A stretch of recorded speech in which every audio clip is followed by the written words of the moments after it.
¿no? Pero creo que es importante. Bueno, una de las preguntas era exactamente la baja diferencia entre salarios de profesionales y no profesionales, ¿desde cuándo sucede? ¿Es un fenómeno asociado a los consejos de salarios? O sea, está muy en línea. Y la segunda pregunta, si es posible que Claudio explique algo de lo que está pasando en Chile con el sector estudiantil. Anoche pasó exactamente lo mismo, la gente me preguntó eso. Bueno, sí. A ver, yo voy a partir básicamente con la misma línea argumental que uso en Chile con nuestros alumnos. Yo digo, y lo defiendo, que muchos números indican que el sistema educativo chileno es el mejor de América Latina.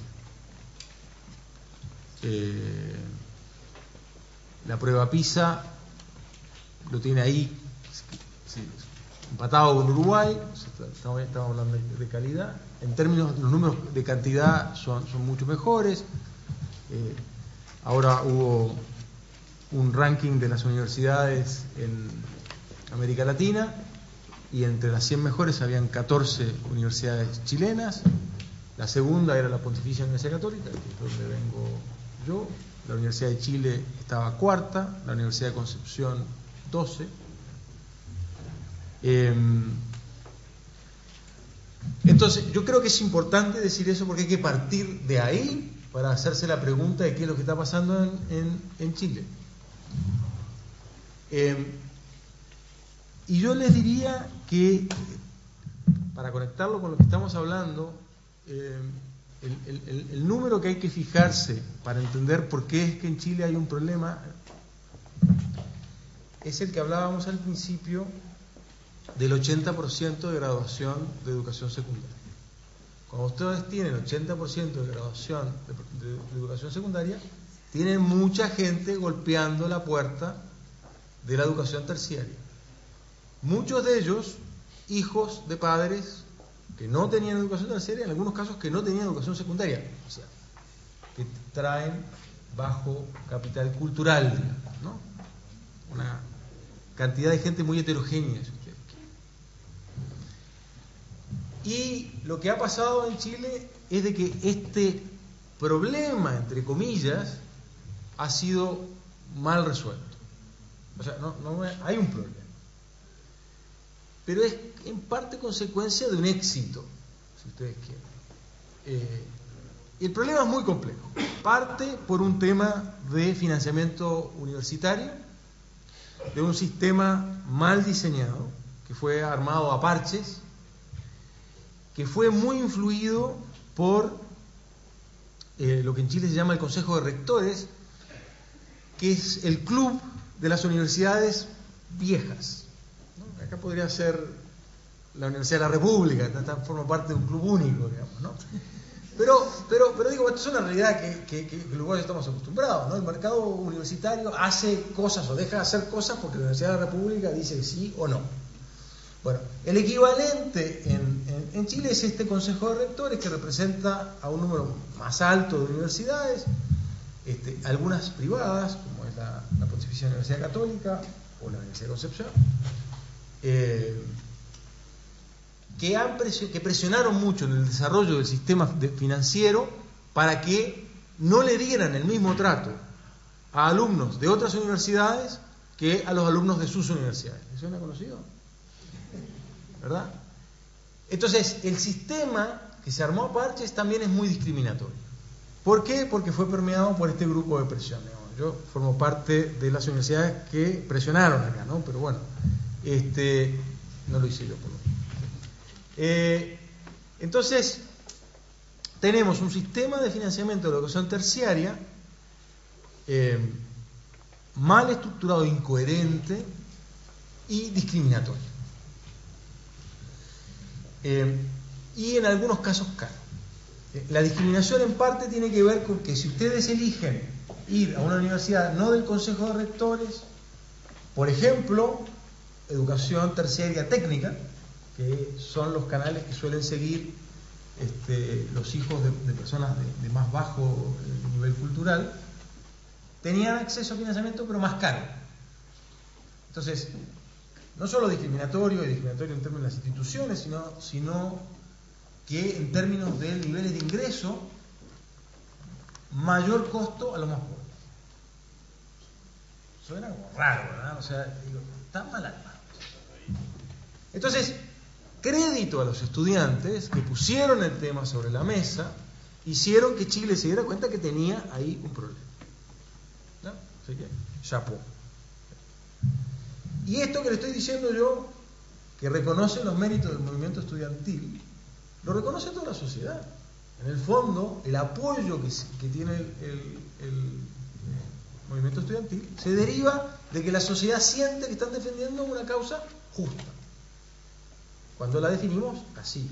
Después viene otro montón de pedidos que a medida que el movimiento se empezó a envalentonar, se dio cuenta que tenía apoyo, empezó a pedir la nacionalización del cobre y otras cosas que no tienen nada que ver, ¿verdad? Y que obviamente son mucho más polémicas y ahí la sociedad ya no está detrás de ellos. Pero la clase media se dio cuenta que su problema particular de que tener 3 hijos universitarios lo ponía con el agua hasta acá, sino hasta aquí, era un problema que enfrentaba un montón de gente y que además estaba derivado de un sistema mal armado. Entonces dijeron, pucha, y a mí me tienen ahogado y el sistema estaba mal armado. Bueno, entonces la clase media, esto es un movimiento de clase media. ¿Sí? La clase media baja, que tiene hijos universitarios, es la que se está moviendo.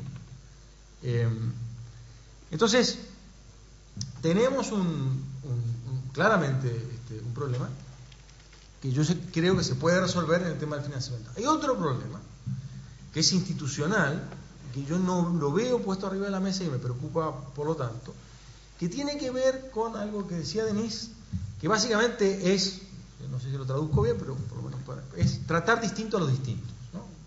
La igualdad bien entendida quiere decir tratemos distinto a los distintos, que en el caso de lo que decía Denise implica aquellos que vienen con menos capital cultural, apoyémoslos más.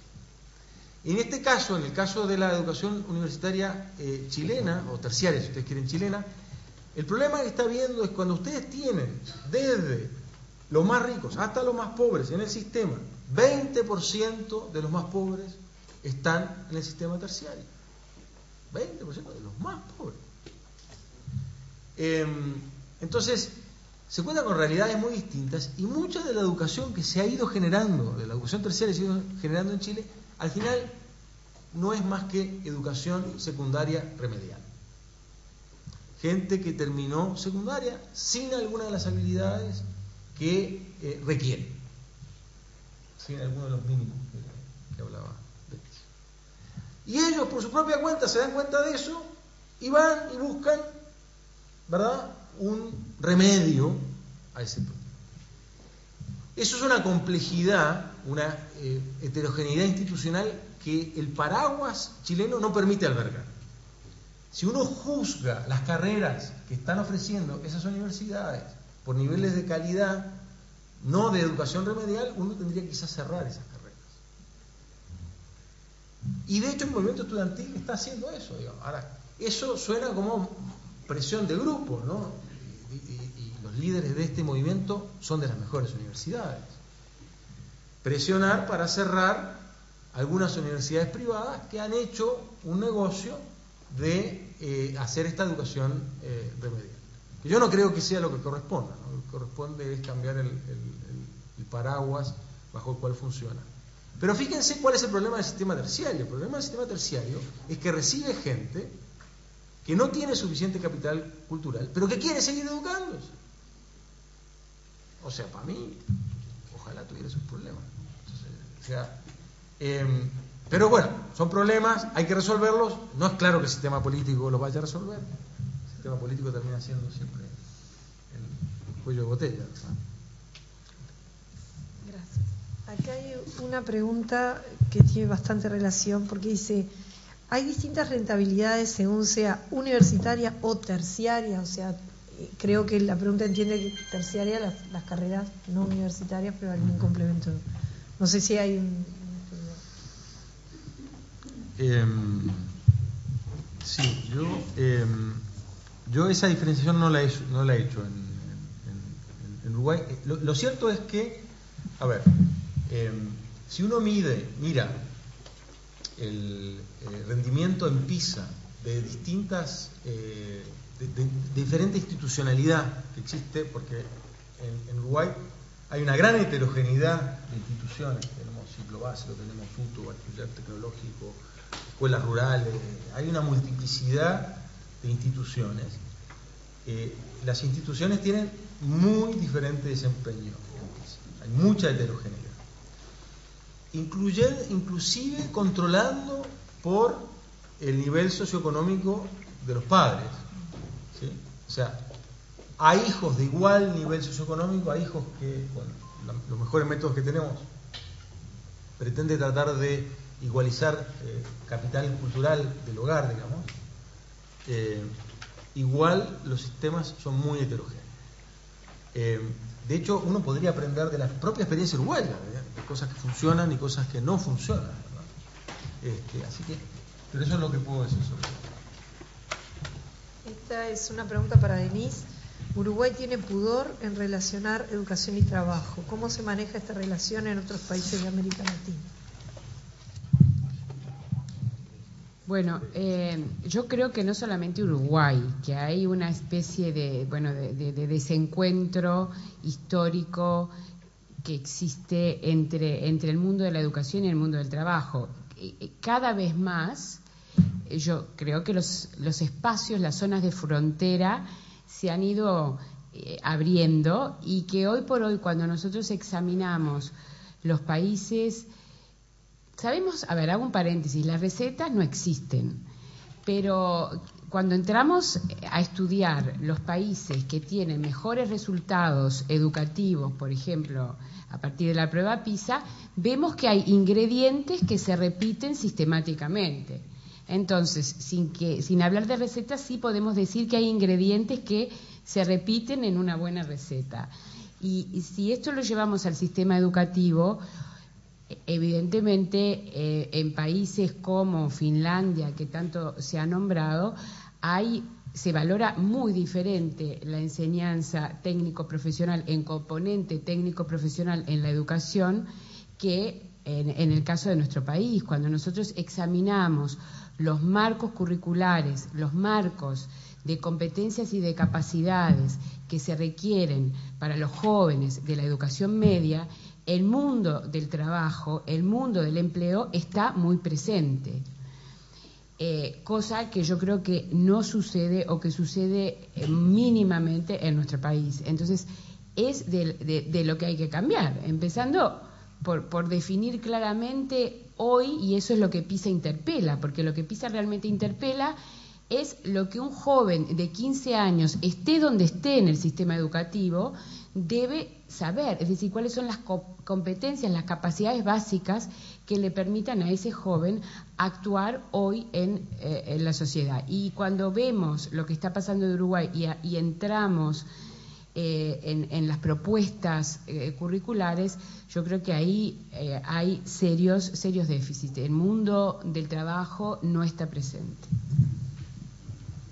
Bueno, tengo acá lo último, que no es una pregunta, es una reflexión.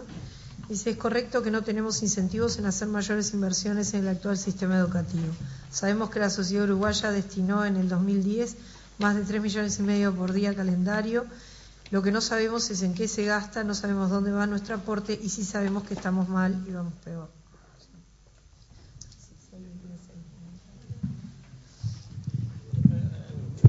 Creo que vale la pena, solo para reforzar eso.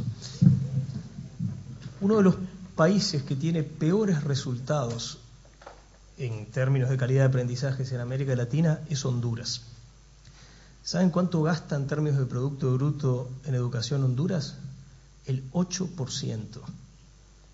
La idea de que lo que importa no es tanto el gasto como la calidad del gasto es una idea que deberíamos introducir con muchísima fuerza en nuestra agenda.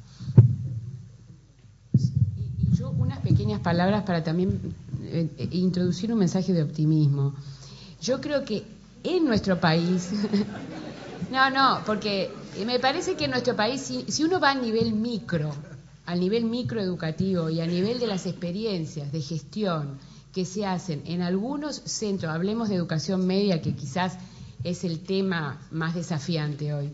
Si nosotros vamos a centros de educación media, públicos y privados, y hay estudios, hay evidencia empírica, vemos que hay lugares donde sí se están haciendo bien las cosas. Y vemos que hay lugares donde, a pesar de tener marcos curriculares que datan del año de la picazón y que no han sido actualizados, etcétera, hay directores y hay docentes que hacen bien las cosas. Y hay liceos, bueno, se ha hablado mucho de Jubilar, por ejemplo, que tienen una gestión y equipos y trabajo que permite correlacionar positivamente resultados educativos con oferta. Entonces, yo creo que sí se puede. El tema es cómo hacer de esas experiencias a nivel micro y cómo hacer de esas iniciativas de equipos directivos y de equipos docentes, cómo hacer de eso políticas públicas, políticas educativas a largo aliento, sistémicas, entendiendo que la educación es un compromiso de todos y que esto requiere no políticas de un gobierno, sino que requiere políticas a largo plazo. Entonces, yo creo que ese es el tema que hoy tenemos que plantear. No es que en nuestro país no haya experiencias que no se estén haciendo hoy, no es que en nuestro país no haya habido históricamente tendencias favorables, sino que hoy no las tenemos, no las estamos teniendo. Y bueno, yo no soy muy futbolera, pero los invito a hacer también un comparativo con el fútbol. ¿Cuántos años y décadas estuvimos diciendo que como el Uruguay no hay, que el Maracaná, que no sé qué? Hasta que un día nos dimos cuenta que era todo un desastre, que los mejores se iban afuera, que había contratistas que lo sacaban, que no sé qué. Hasta que un buen día a alguien se le ocurrió, no sé bien a quién, y no quiero meter la pata, pero a traer un maestro de escuela. Y ese maestro de escuela empezó a cambiar las cosas y empezó a decir, bueno, acá tiene que haber un equipo, acá tiene que haber determinados componentes, acá no podemos pensar solamente en la selección mayor, tenemos que pensar en la selección menor. Entonces, la cosa empezó a cambiar, sin entrar en el tema del fútbol, que en este país genera muchísima discusión, etcétera, pero yo creo que ahí ha habido un cambio interesante, y es un cambio interesante que tenemos que tomar en educación, ¿por qué no? Bueno, muchísimas gracias a los tres panelistas, la verdad que muy enriquecedora. Muchísimas gracias a ustedes por las preguntas y por la intervención.